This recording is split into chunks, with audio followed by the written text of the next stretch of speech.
My husband, 38 male, and I, 39 female, have been happily married for over 2 years. We own a home and do pretty well for ourselves financially. He generally maintains the finances for our family. My husband's mother and sister live a few hours away, and I've always felt that they were very abusive towards him. They speak down to him, disrespect him, and essentially make him feel it's his responsibility to clear up their financial mishaps and poor choices. Now to the main issue.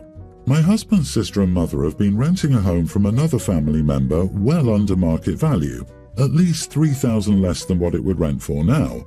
The owner, family member, has decided to sell the home. Mind you, it's been trashed and not maintained by the sister and mother. They have little to no respect for having had it so good for so long. The owner gave them 90 days to vacate the premises. Immediately, the sister and mother asked my husband to help them buy a home. They live and work in one of the most expensive housing markets in the US. Additionally, they do not qualify for the type and amount of loan they would need to even buy a modest home in the area, and they refuse to move to a more affordable area, lower credit score, no major assets, etc.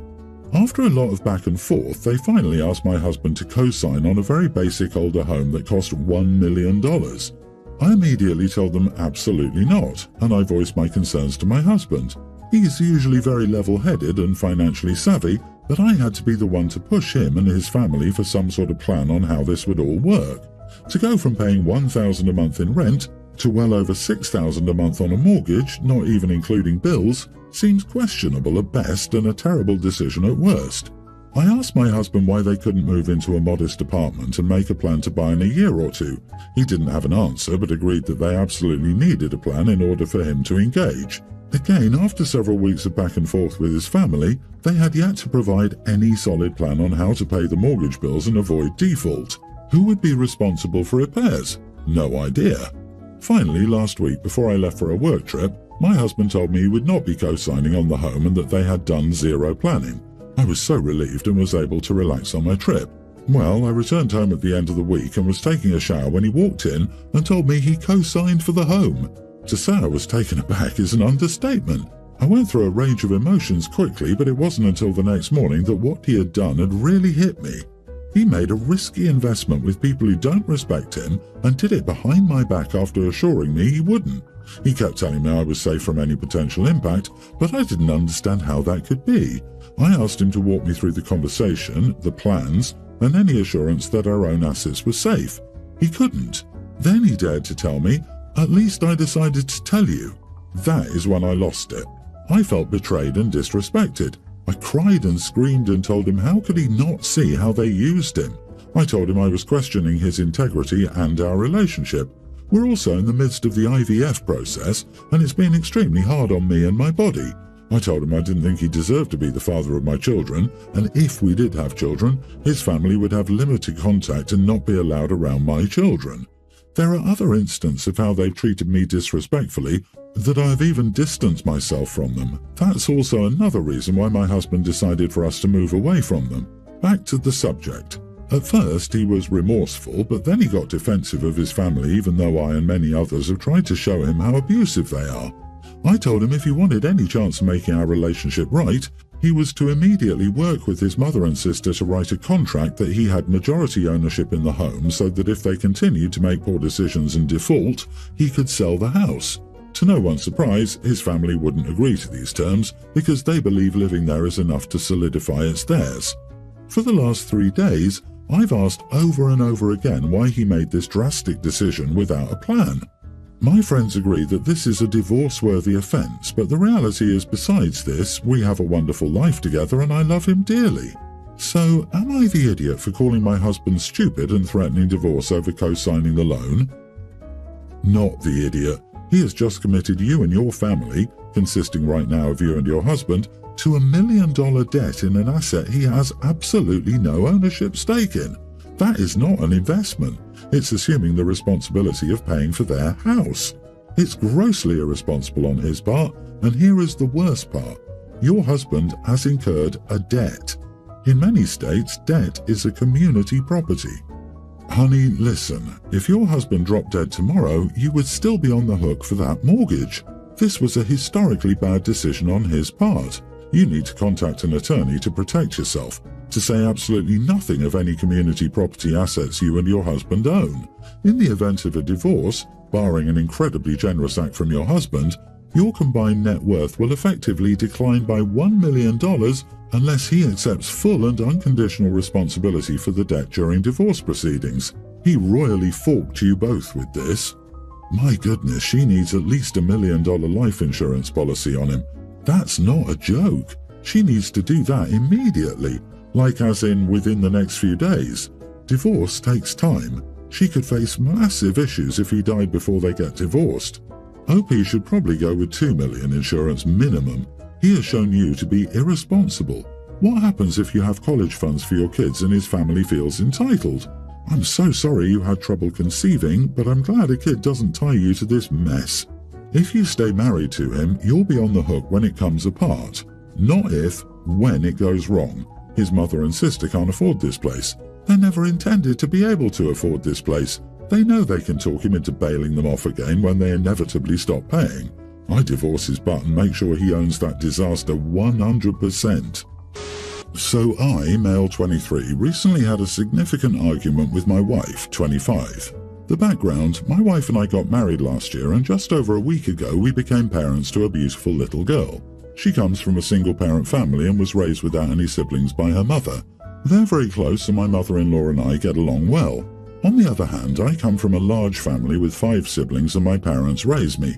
My mother adores children and loves having them around. Every grandchild she has she treats like her own. However, my mother and my wife don't get along very well. They are respectful in each other's presence, but don't have a strong connection. My wife made it clear that she didn't want my mother to visit us in the hospital, which I understood, given my mother's enthusiasm, especially with new grandchildren.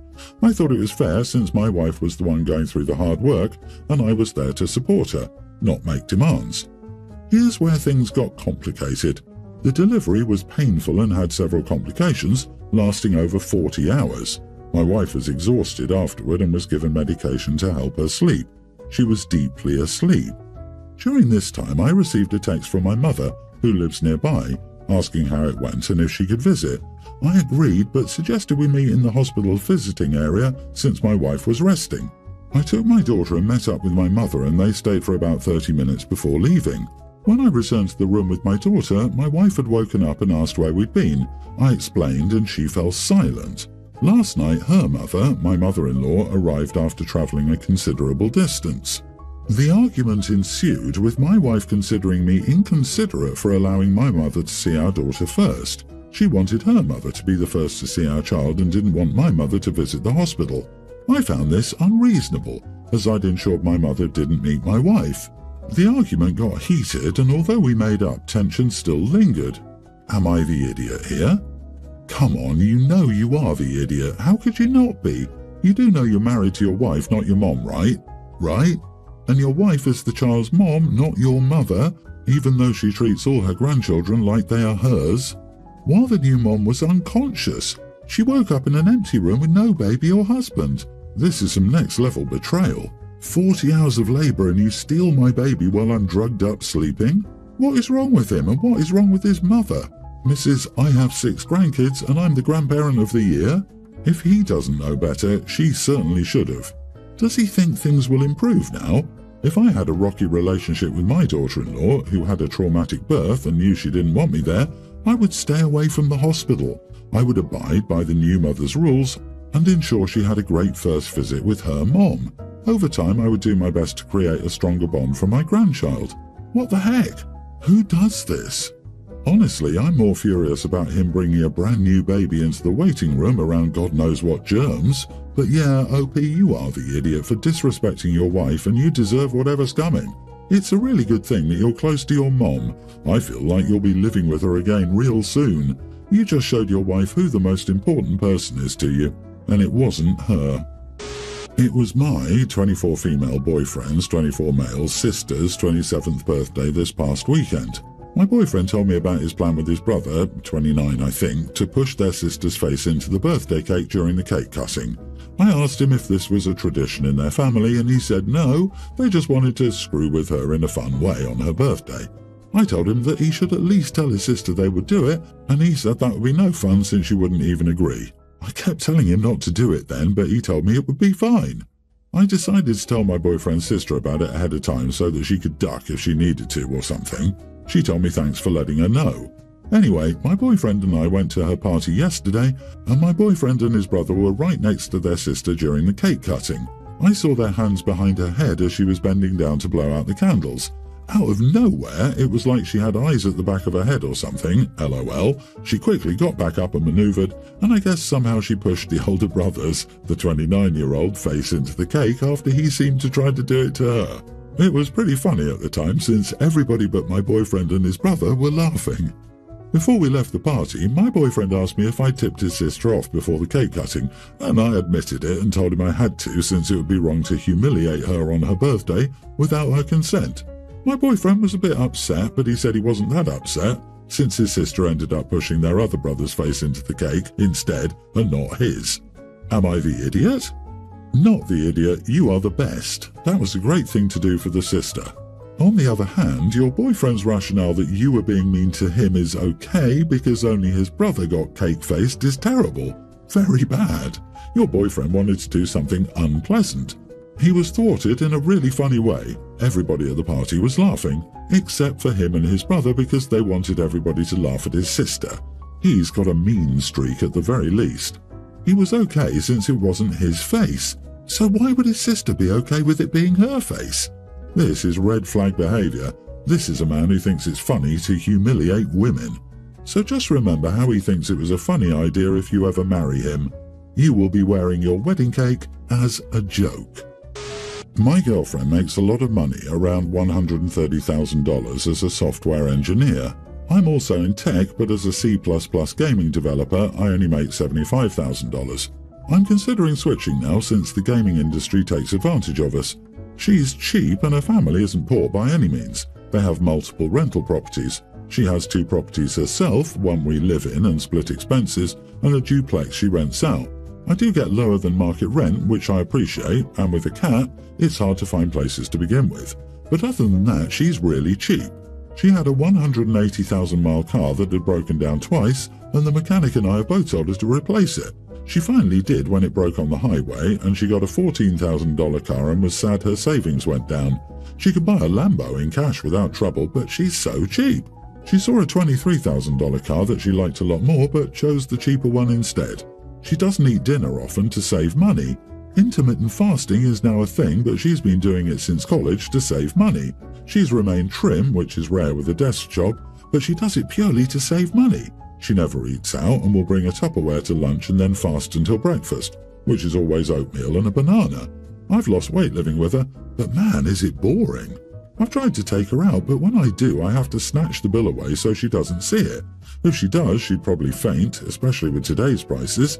She never eats out because of the price, and it's hard to get her even to order a drink with a meal because she's so used to never drinking anything but water because she feels like even a pop or juice is too expensive. A bunch of friends and I were going out to eat and they were talking about vacations, and I mentioned a vacation we took to Hawaii. There was the option to direct fly or layovers, which was double the time. It was $200 a ticket more for the direct flight, but it would save us 6 hours, and I convinced her, after lots of back and forth, to take the shorter trip, but she wasn't happy. She also insisted we stay at an Airbnb campsite in someone's backyard in Hawaii because hotel rooms were expensive. We also still cooked every meal from a camping stove she had. I was a bit tipsy and told this story, and people, my friend, were shocked because who goes to Hawaii and does this? But one friend mentioned it to her a few days ago, and she's been mad at me for complaining to everyone she's cheap. But it's not like everyone doesn't already know, and she's pretty upfront about it. Am I the idiot for complaining to my friends that my girlfriend is so cheap? You are the idiot. I hope she finds someone who doesn't care about material things like you. She seems smart with a good head on her shoulders. Who cares about what car she got? It goes down in value the moment you drive it off the lot anyway. And who cares about where you stay in Hawaii as long as you have a place to stay? The last time I went to Hawaii, I was only in my hotel room to sleep and shower. The rest of the time I was outside enjoying my vacation. Not the idiot. This isn't sustainable. The woman skips meals and doesn't allow you to relax on a vacation. She doesn't want to actually engage in the society she's living in, and she's happy to force you to go without too. Having to hide the bill and cook from a camp stove on vacation, despite having the meals to actually relax, it's not okay. And you told it like it is, so she knows it's not appropriate behavior. OP, she isn't changing. You will have to decide whether this is something you can permanently overlook. Also, I don't think mentioning that your girlfriend insisted you camp out instead of getting a nice comfy hotel is the kind of egregious offense the others see it as. She lives life her way. That clashes with you, and you're going to have to make a relationship decision about whether to accept it. Nothing to do with anyone being an idiot.